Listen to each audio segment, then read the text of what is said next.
Întrebări. Răspunsuri. Păreri. Întrebări, întrebări, întrebări. Răspunsuri cu și fără habar. Dragi prieteni, vă spun bun venit din nou la emisiunea Perspective și Viziuni, păreri cu și fără habar. În seara aceasta încercăm să înțelegem tainele învierii. Există sau nu înviere? Pentru a răspunde la aceste întrebări am invitat alături de mine în studio pe pastorul Iosif Pașca, căruia îi spun bun venit. Bine v-am găsit. Și de asemenea pe pastorul Ilie Cristea, cu care sunteți obișnuiți, căruia îi spun de asemenea bun venit. Bun regăsit! Dragilor, înainte să începem subiectul acesta, vă propun să urmărim un scurt reportaj filmat zilele acestea, în care să descoperim care este părerea oamenilor de pe stradă cu privire la acest subiect. Atâta timp cât nu e ceva palpabil și nici n-a venit nimeni să ne spună că s-ar putea, poate că, adică nu mă abțin să dau un răspuns. Credeți că există posibilitatea ca la un moment dat să învie toată lumea? Așa ceva nu cred că e posibil, pentru că oamenii trăiesc de atâția ani și dacă ar fi să învie toți oamenii ăștia, unde ar trăi, unde și-ar duce viețile, dacă s-ar întâmpla așa ceva. Adică Credeți că e imposibil din punct de vedere fizic ca și planeta să țină atât de multe persoane? Exact. Cum credeți dumneavoastră că vor arăta oamenii care vor învia? Adică vor fi spirit sau vor învia fizic? Va fi spirit, părerea mea. Mai mult în spiritele lor. Dragi prieteni, ne reîntoarcem în studio și le spun din nou bun venit celor doi colegi de platou. Ați văzut care este opinia oamenilor obișnuiți, neimplicați neapărat în teologie, cu privire la acest subiect. Termenul grecesc anastasis, tradus prin înviere, în mod normal, înseamnă în mod concret ridicare din nou.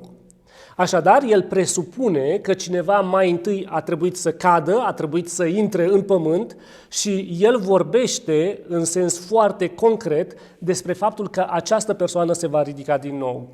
Ce spune Biblia cu privire la acest subiect? Va exista sau nu va exista o înviere?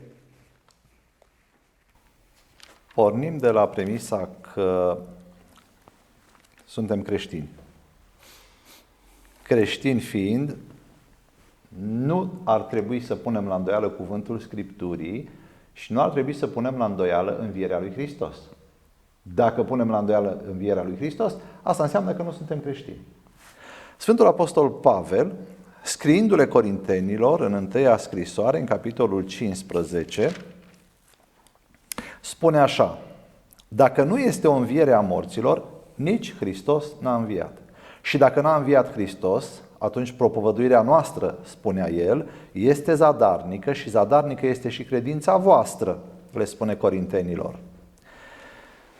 Dacă nu înviază morții, nici Hristos n-a înviat. Dacă noi credem că Hristos a înviat și iată că peste puțină vreme începe creștinătatea să se salute cu salutul Hristos a înviat și să răspundă la salutul adevărat a înviat sau adevărat că a înviat, asta înseamnă că există și o înviere din morți.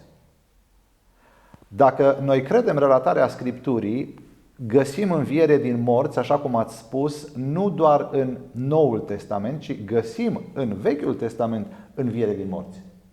Și avem câteva situații de învieri din morți în Vechiul Testament.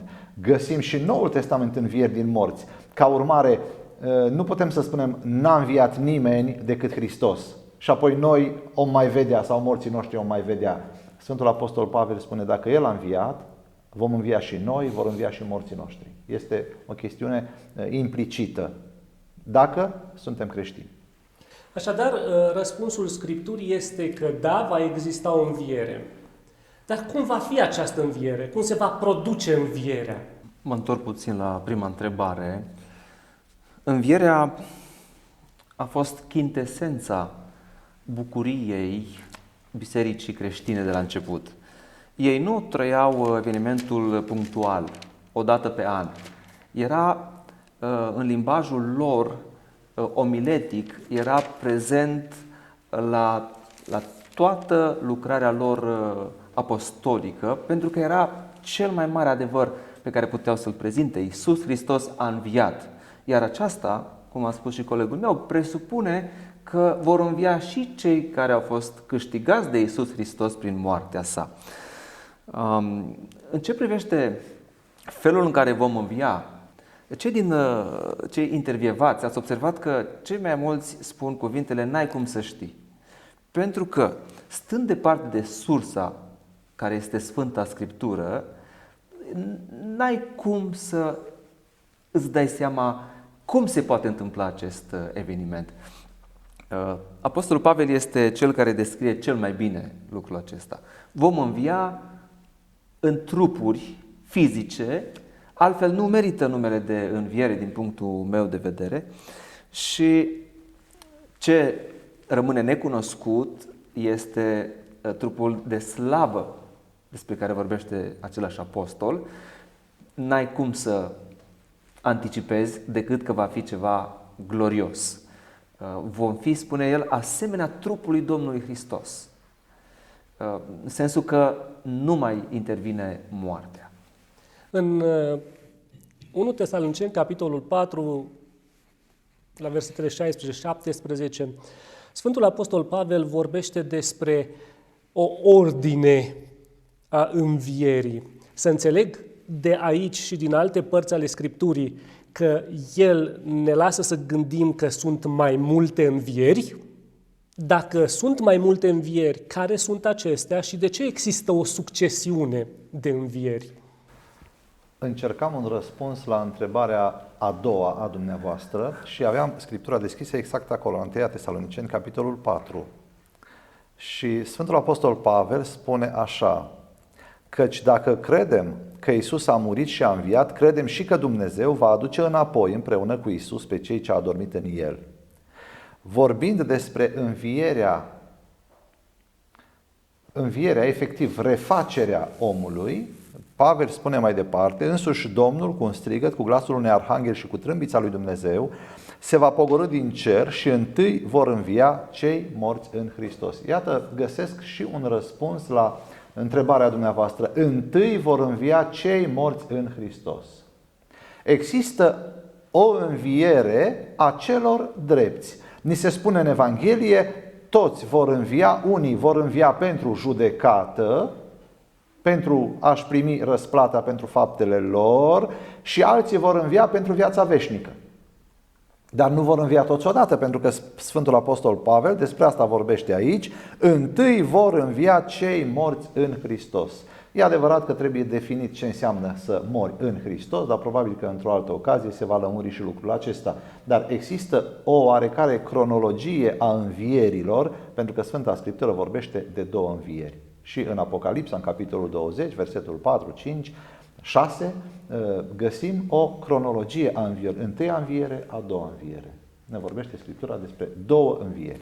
În reportajul pe care l-am urmărit, mulți oameni au sugerat ideea că va exista o înviere în spirit sau doar una spirituală, ca să generalizăm termenul. Adică nu vor exista trupuri. Vorbește Biblia despre o înviere și a trupului sau numai a spiritului? Cum vor arăta în realitate cei înviați de Hristos pentru viața veșnică?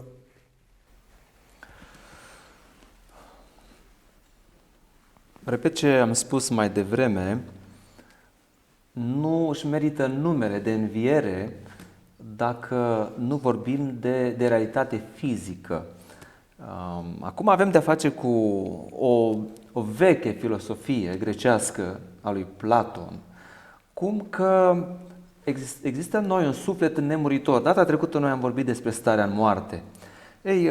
Oamenii au dedus foarte ușor că dacă sufletul este nemuritor, atunci există o continuitate după ce își pierde trupul, acest suflet care este închis în trup, și se merge pe imaginație, pe misticism, pe superstiții, care au intrat în religia creștină chiar.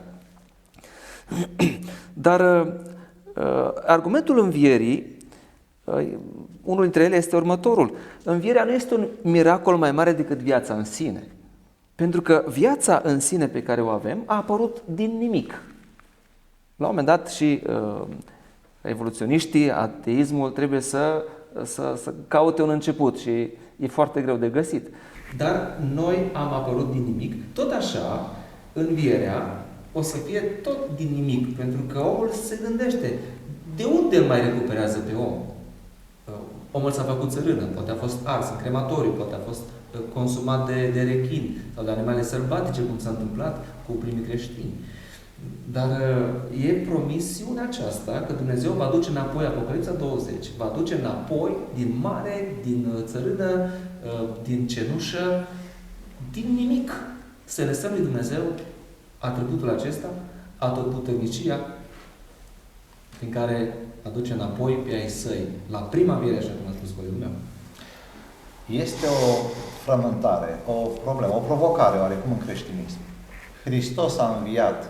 Când a înviat? A înviat în trup sau a înviat în duh? Este o provocare. Unii creștini spun că a înviat în duh, referindu-se la un text care ne lasă să înțelegem lucrul acesta, oarecum. Unii spun, nu, a înviat în trup. Am un argument foarte. Nu citesc doar, sau aduc în atenție episodul. La un moment dat, Domnul Iisus Hristos zice, uitați-vă bine la mine. Eu nu sunt un duh. După înviere, nu sunt un duh.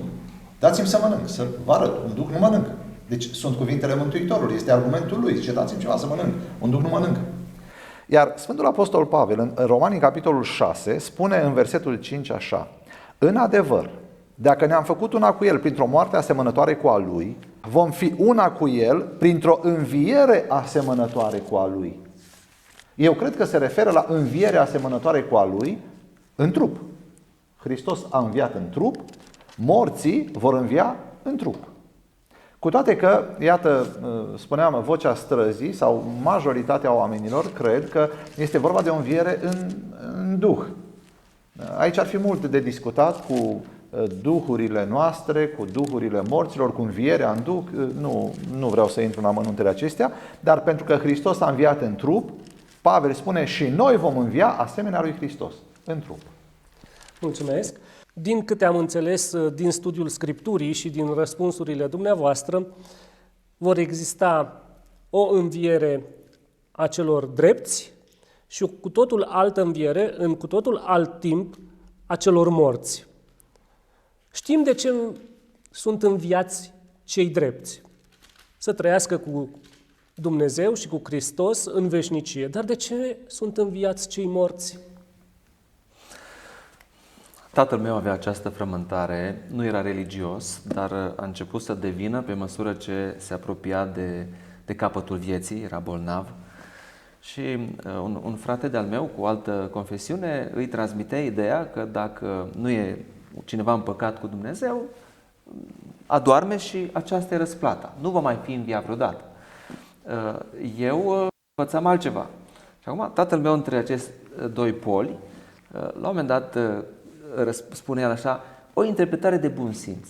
Și a zis, nu pot să cred că cei care au păcătuit, care au înjurat pe Dumnezeu, care au făcut rău, care și-au bătut joc de harul lui Dumnezeu, de darurile sale, nu vor da socoteală. Așa că a înclinat spre învățătura pe care eu o aveam, și anume trebuie să dea socoteală, să vadă ce au pierdut. Sângele Domnului Hristos cere ca aceștia să vadă că n-a fost cum au crezut ei, iadul și raiul pe acest pământ. Mulți dintre aceștia au persecutat pe credincioși și au crezut că fac un lucru bun chiar. Ei, Dumnezeu e drept și va arăta acestora printr-o înviere, a doua înviere, o înviere specială doar pentru cei nedrepți, le va arăta cât de amarnic s-au înșelat. Alții n-au fost deloc interesați de aspectul acesta, dar prin faptul că am fost răscumpărați, toți trebuie să dăm socoteală. Domnilor, vă mulțumesc foarte mult pentru prezența dumneavoastră în studio în seara aceasta. Așadar, Scriptura vorbește despre faptul că într-o zi toată lumea va trebui să se întâlnească cu Dumnezeu, cu judecătorul lui, așa cum spunea Iov la un moment dat: știu că răscumpărătorul meu trăiește și că se va ridica la urmă pe pământ. Și fie că ne-am trăit viața aceasta în plăcerea slujirii lui Dumnezeu, a stării în prezența lui Dumnezeu, fie că ne-am trăit viața aceasta departe de a sta și a face voia lui Dumnezeu, într-o zi, fiecare dintre noi ne vom ridica din nou din țărâna pământului, dacă vom ajunge acolo, să stăm față în față cu judecătorul nostru. Până atunci, fiecare dintre noi, cei care suntem în viață, mai avem încă posibilitatea să ne corectăm viața, pentru că atunci când ne vom întâlni cu El, să ne întâlnim în așa fel încât să ne fie binevoitor, în așa fel încât să ne fie apărător și nu judecător. Deci, încă este timp pentru ca viața noastră să capete o conotație alături de Dumnezeu. Vă doresc fiecăruia dintre dumneavoastră o descoperire a propriei dumneavoastră valori și a valorii de a sta lângă Dumnezeu în perspectiva rămânerii cu El pentru veșnicie.